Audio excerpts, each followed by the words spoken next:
Bonjour à tous, donc aujourd'hui nous allons parler d'une maladie du chat qui est le coryza. Donc voici une image d'un chat atteint de cette maladie.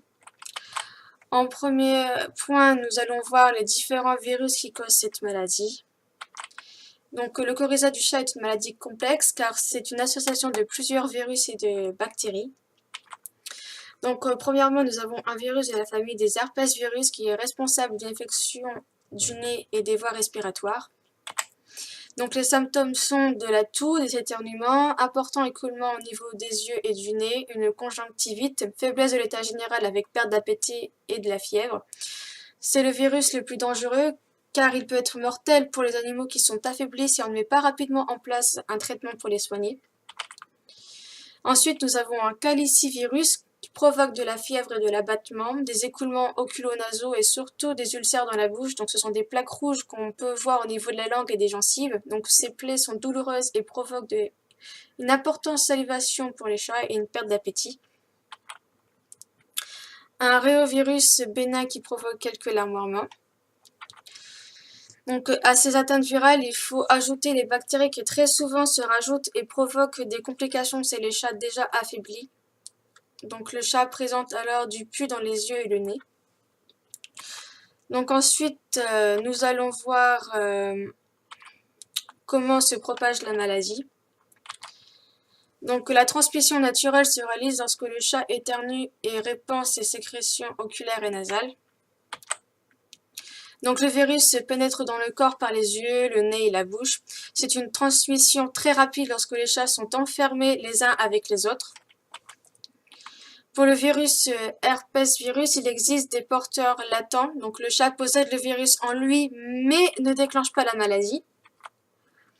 Cependant, ce virus est peu résistant au milieu extérieur. Par contre, pour le virus calicivirus, il continue à être présent dans les excrétions des chats durant 24 à 30 mois. Il est très résistant dans le milieu extérieur. Donc ensuite, nous allons voir les symptômes. Donc voici encore une photo de petits chatons atteints de cette maladie. Donc cette maladie touche en priorité les animaux vivant en communauté, comme dans les chatteries, les refuges, les familles nombreuses, donc les chats qui sont semi-sauvages et les chatons et les adultes non vaccinés. Donc après une incubation courte de 2 à 5 jours, les signes respiratoires, toux, éternuement et les écoulements des yeux et du nez, avec perte d'appétit et parfois les taches rouges dans la bouche apparaissent. Donc si plusieurs chats présentent les mêmes symptômes au même moment, il est fort probable qu'il s'agit du coryza, qui est une maladie qui est vraiment très contagieuse. Donc la contagion s'effectue sans contact direct par les éternuements ou quand les chats se soufflent dessus, un peu comme la grippe chez les humains.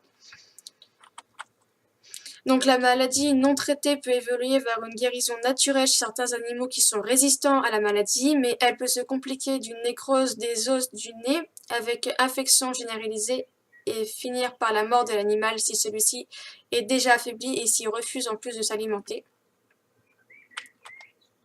Donc un chat guéri du coryza peut rester porteur de longues années et être à nouveau contagieux à la suite d'événements tels qu'un stress, une mise bas ou une nouvelle maladie qui arrive.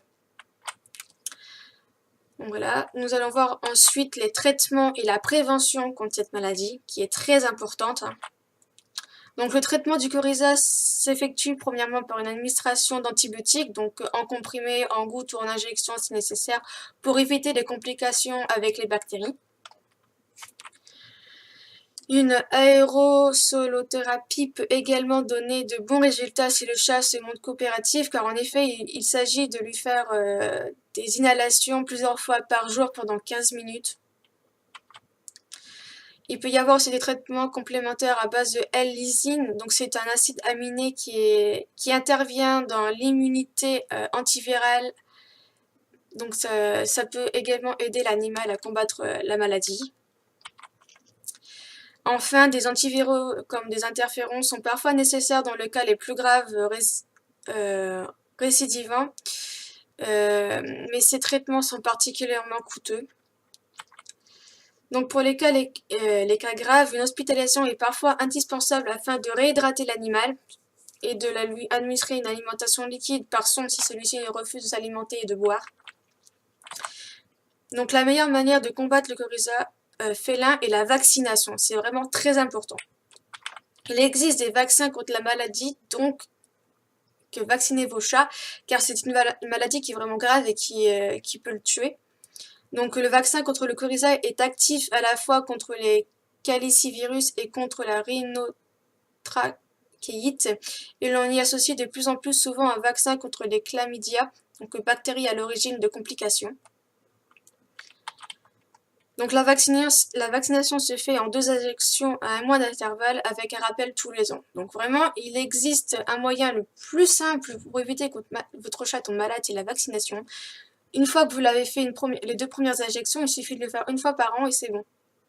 Votre chat, il ne pourra pas attraper la maladie ou vraiment... Il pourrait peut-être l'avoir, mais au moins ça l'aidera à combattre la maladie.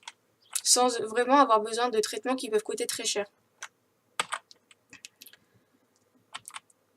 Donc merci à tous de m'avoir écouté. Donc la vaccination, c'est vraiment quelque chose d'important pour les chats, donc faites-le. Je vous remercie.